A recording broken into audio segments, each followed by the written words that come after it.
Hi, Ville Teikko here. In this video, I'm going to explain what is keyword research, how to do it, and what kind of tools you need. When doing SEO, it's the first bit of research you have to do properly before starting to write and optimize content, or even run paid advertising on Google Ads. I will be making more videos in this topic of SEO, so please feel free to subscribe and hit the bell icon so you will be notified when I post them. But let's move on. Keyword research helps you understand what kind of information your customers are actually searching for during the buying process. In order to do that, you first need to know who your customers are. This can be done by creating buyer personas of your target audience. Buyer persona is a semi-fictional representation of your ideal customer. It's based on market research, actual data about your existing customers, and a few educated assumptions. It helps you understand and relate to an audience that you want to market your products and services to. If you haven't created buyer personas yet, HubSpot has this free tool that helps you do them in just a few clicks. I'm not going to dive in any deeper on this topic now, but I will leave a link to the tool down below. Once you know who your customers are, it's time to go and start looking at the actual keywords they might use. Before we dive into different tools you can use to find them, it's important to understand how to pick the right keywords. One thing you should really focus and keep in mind at all times is the intent behind a keyword or search.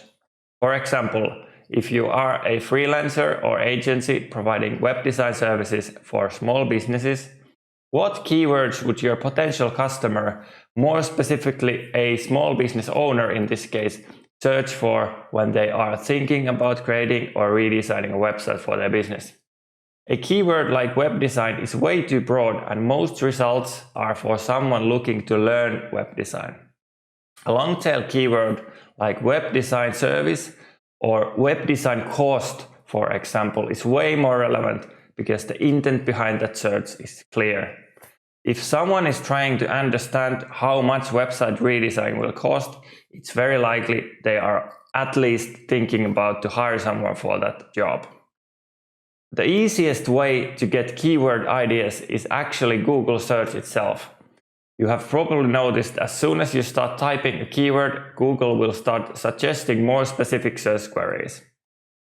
These will give you an idea what people are actually searching around a broader topic. In order to get more data on search volumes, competition, and so on, you would need to use a tool specifically made for keyword research, which we are going to cover in a minute.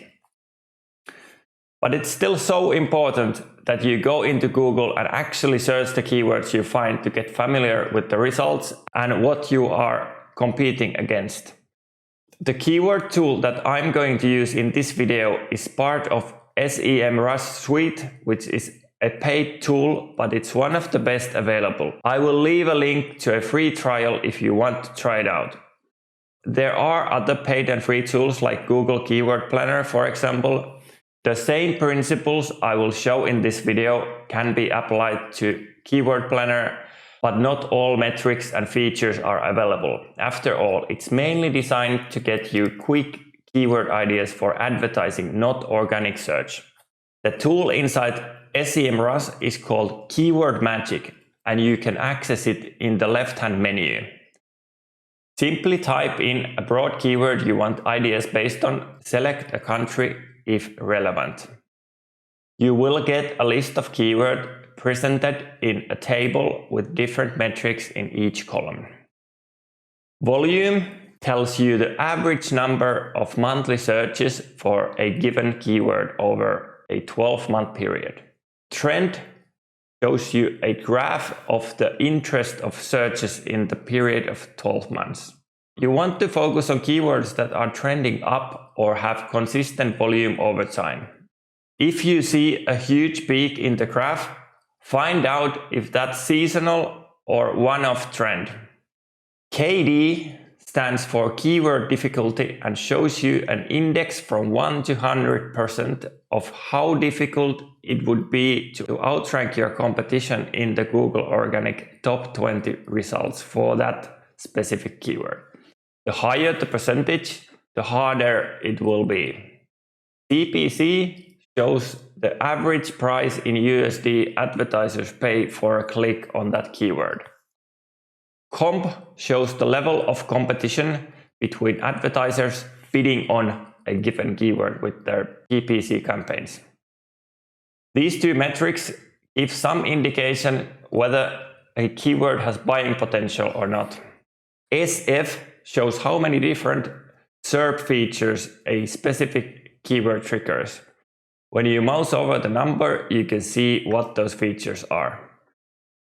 The last results column just shows how many results in total Google has for a given keyword.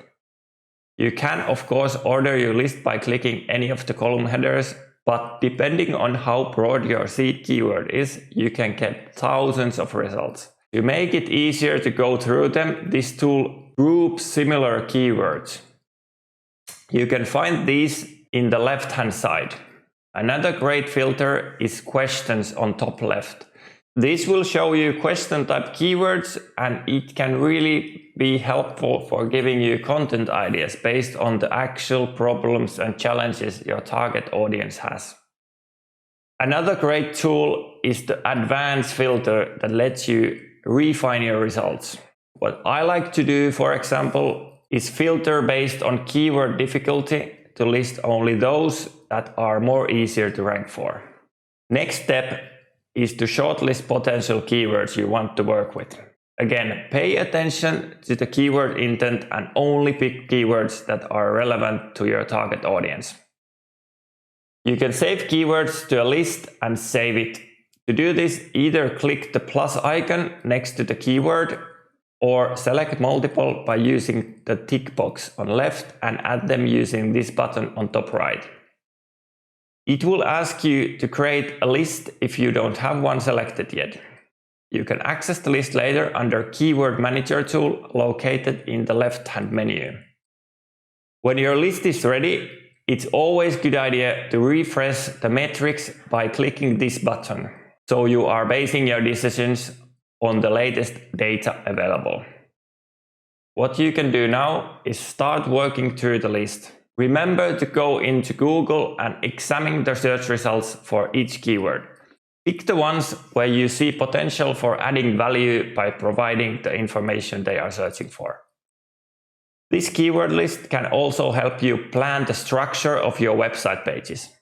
Again, HubSpot has a really good framework for grouping keywords into topic clusters where you have pillar pages for broader keywords, for example, a sales page for website redesign services. Then around that page, you start creating more pages around subtopics that relate to the main keyword. For example, you could write a piece of content about how much website redesign cost, how to do it successfully, what platforms to use, and so on. I will leave a link below to a blog post explaining this more further. Now that you have your keyword research complete with the list of potential keywords, it's time to start writing and optimizing content. But that's a topic for a whole new video. Be sure to like, subscribe, and hit the notification bell so you won't miss it. Thanks for watching. Any questions, leave a comment and I'm happy to help. See you next time.